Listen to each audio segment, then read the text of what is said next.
Good morning on the East Coast, at least. Well, I guess it's middle of the night on the West Coast, but this is Charlotte Pierce. I'm the producer of Facebook TV. It's in collaboration with Independent Publishers of New England. And we are doing a series of conference previews for our the conference, which happens virtually via Zoom on November 1st and 2nd.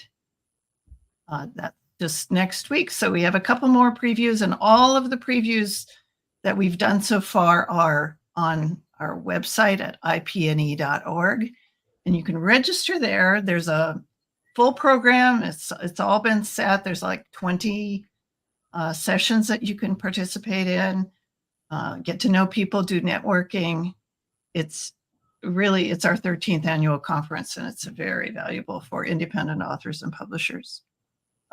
Conference registration includes a year of IPNE, Independent Publishers of New England membership. So you're in store for a lot of great information and making connections. As I said, I'm Charlotte Pierce. Facebook TV is my show about publishing, and I'm at piercepress.com. You can find all the sessions that we've done there. And now I would like to introduce S. Lee Manning, aka Sarah. Let me get the hi. Hi, Sarah. It's Sandra.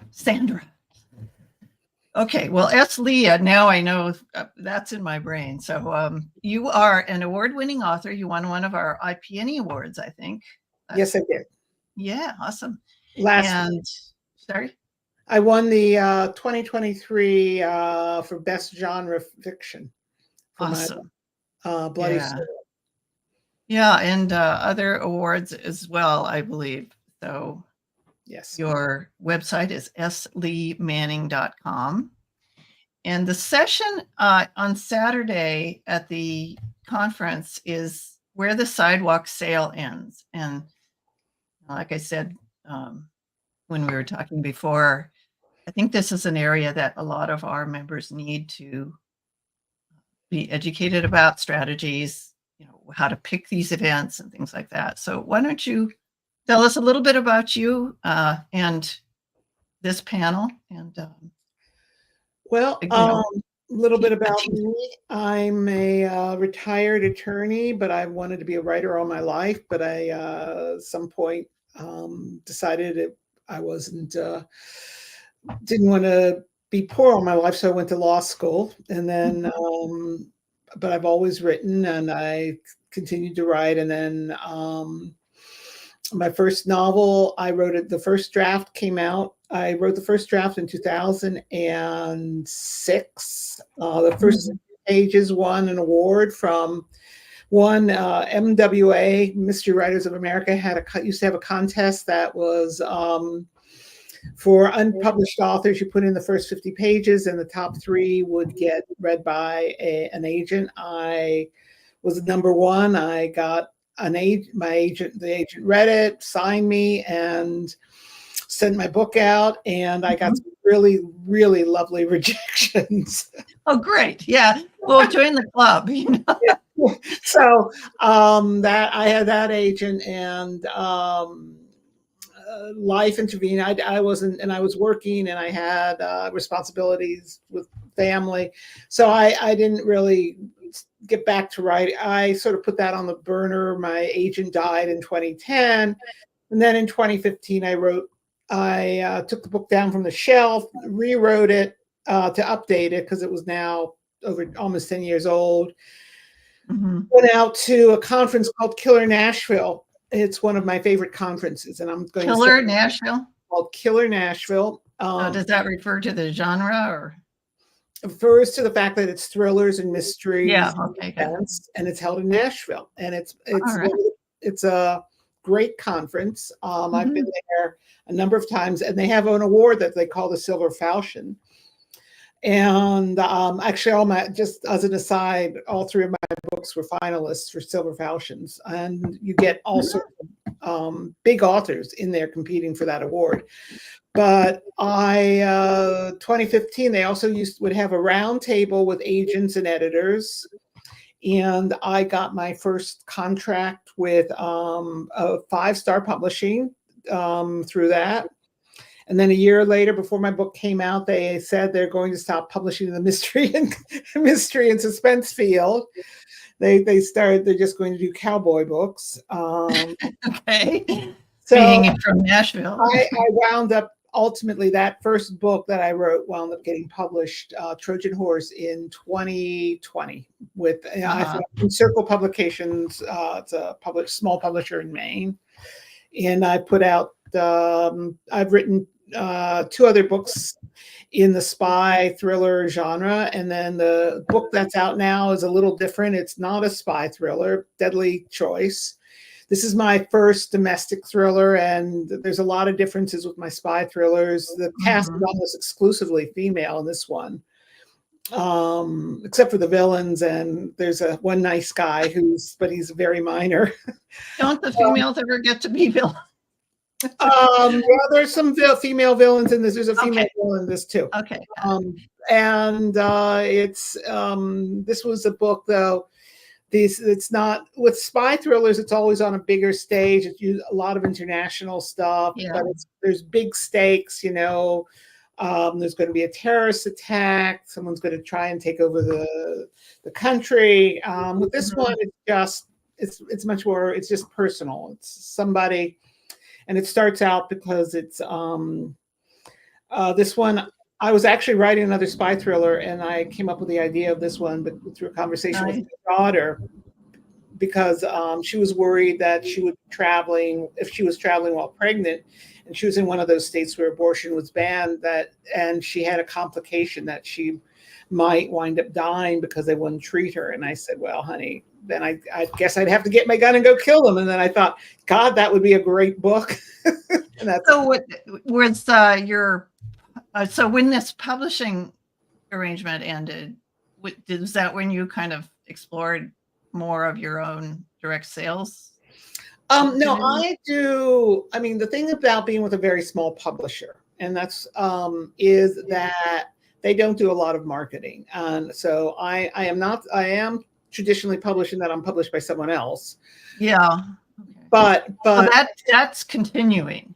And that's continuing. Yeah. But I do most of my marketing, and I do it through a variety of ways. The conferences, I go to conferences. What the good of conferences is a couple things. Some of the conferences, I went to BoucherCon, which is a reader conference for mystery and suspense and thrillers again. And there's a couple thousand people there. Well, you can walk around and talk to people and talk up your books, and and people come buy your books because they're all readers there. There's a lot of readers. You find that's the most fruitful type of event, where those book events? That gives you the direct sale bit. You're directly contacting the reader. But the other conferences, like I had Lisa Gardner gave me a blurb for my last for Bloody Soil, the one that won the IPNE Best Genre Award. I met Lisa Gardner at a conference. Okay. And she's a pretty big author, and having a big author do a blurb on your book saying this is a great book is a sales gimmick, and it helps. Well, this is good advice. I mean, you never know when you're going to meet that person. Like, I was on this Blue Sky platform where, Neil Gaiman went from Twitter to Blue Sky, and he just hates Twitter, but he does. Anyway, I had a chat with him, and I said, could you blurb my new book?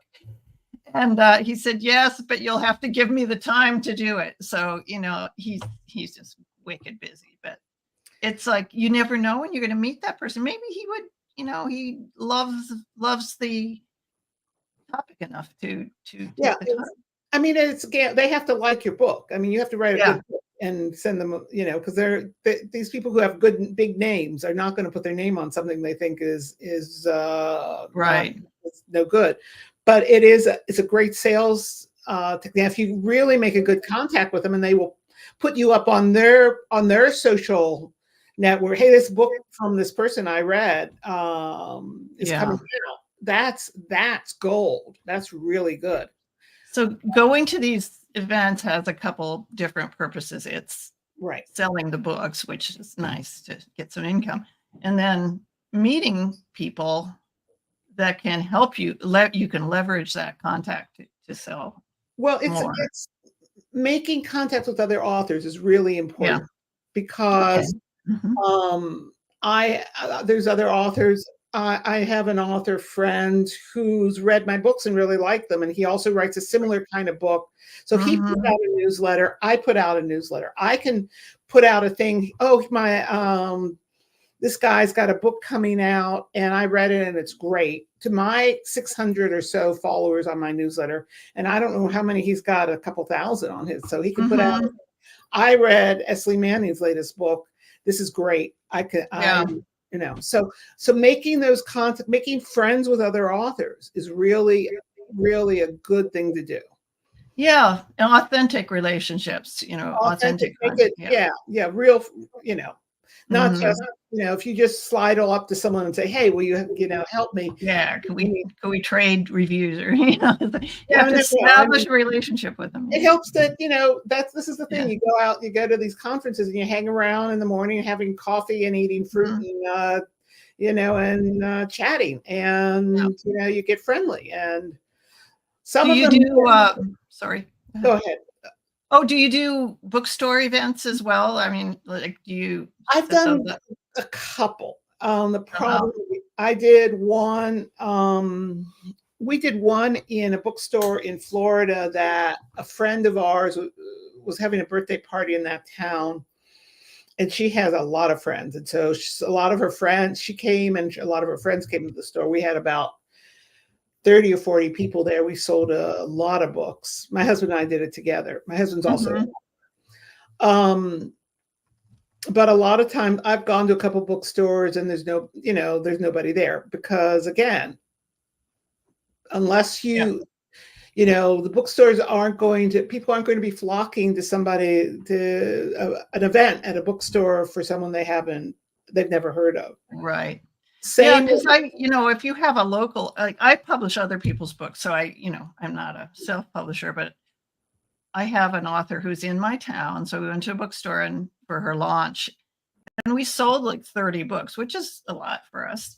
And but it was because she was there. She wrote the book there, in their coffee shop, and it was a pretty good combo. But I do a fair amount of library events as well. I mean, these are all things we're talking about on this panel. And tell me a little bit about what the panel intends to achieve. We're talking about various ways to market ourselves, and including, and library events. Again, I haven't been that, there's not necessarily a lot of people at the library events, but making friends with librarians.